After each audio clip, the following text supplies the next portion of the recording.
আসসালামু আলাইকুম রহমতুল্লাহ। আপনারা সবাই কেমন আছেন? আলহামদুলিল্লাহ, আল্লাহ তাআলা আপনাদের সবাইকে ভালো রাখুন।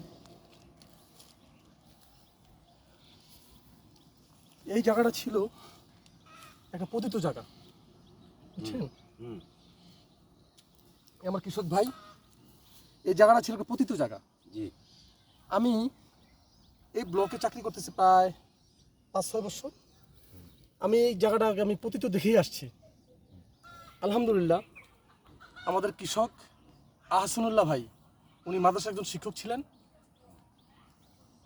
উনি উদ্যোক্তা, উনি একজন উদ্যোক্তা। কেমন? ওনাকে বলার কারণে উনি এই জায়গাটাকে উনি চাষের আওতায় নিয়ে আসছে, তাও কি উচ্চ মূল্য ফসলে। কেমন?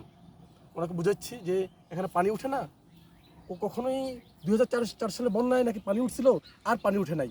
আপনি এই জায়গাটাকে সিলেক্ট করতে পারেন কি গ্রাফটিং টমেটোর জন্য। উনি সম্মত হয়েছে আলহামদুলিল্লাহ। দেখেন অনেক বড় জায়গা, কেমন কি উনি করবে বলে সম্মত হয়েছে।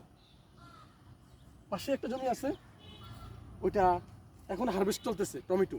এখন কি জ্যৈষ্ঠ মাস, ঠিক না? ওটা 3 মাস হয়েছে, এটা হারভেস্ট চলতেছে। কথা হলো, প্রতিটি জায়গা আমরা খালি রাখবো না। এটা একটা উচ্চ মূল্যের ফসল, গ্রাফটিং টমেটো। দেখেন, গ্রাফটিং টমেটো, এটা হচ্ছে কি, এটা জংলি বেগুন, এটা হচ্ছে কি একটা বাড়ি 8 টমেটো গাছ, গ্রাফটিং টমেটো মালচিং দিয়ে করা হচ্ছে, ঠিক আছে?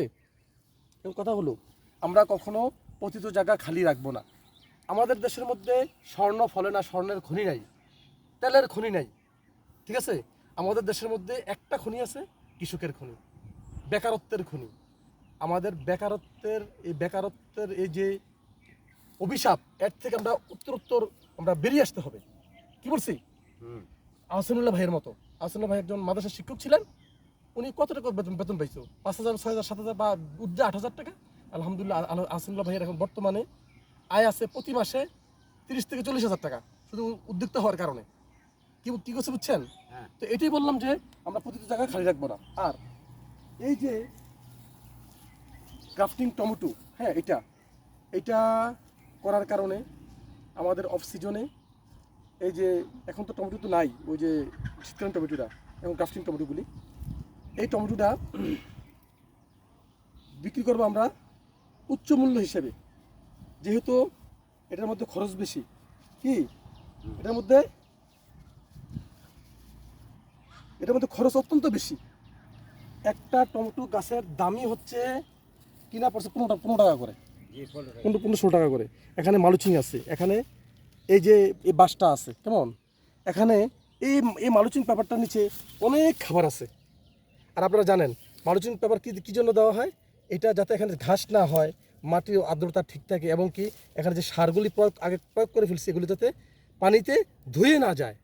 এবং ইভেন কি এই যে টমেটো গাছ, এটা কিন্তু বৃষ্টি সহ্য করতে পারে না, পানি সহ্য করতে পারে না। যেহেতু এটার নিচে একটা জংলি বেগুনের গ্রাফটিং করা হচ্ছে, ঠিক তদ্রূপ এখানে যে পানি না পড়ে, কেমন? পানি না পড়ে গোড়ার মধ্যে, কেমন? এই জন্য এই মালচিং পেপারটা করা হচ্ছে।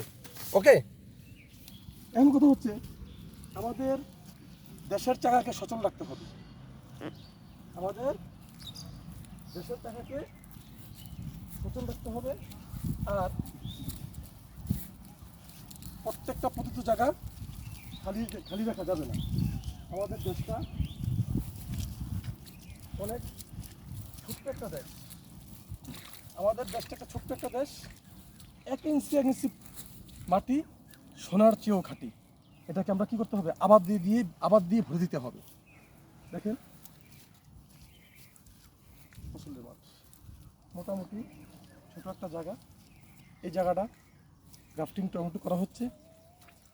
কমপক্ষে আমরা ভারত থেকে টমেটো কিনে খেতে হবে না, আমরা যদি চাষ করি এই সিজনের মধ্যে, ঠিক আছে? তো আজ থেকে আমরা যেখানে পতিত জমিগুলি আছে, সেই জমিগুলি আমরা কি করব? চাষের আওতায় আনব, আর দেশের চাকাকে সচল রাখব। এই বলে আমি বক্তব্য শেষ করলাম। আমার নাম মোহাম্মদ দানোয়ার হুসাইন, উপসহকারী কৃষি অফিসার। আমরা কখনো প্রতিটি জায়গা খালি রাখবো না, প্রতিটি জায়গা চাষে ভরে দেব। আল্লাহ হাফেজ।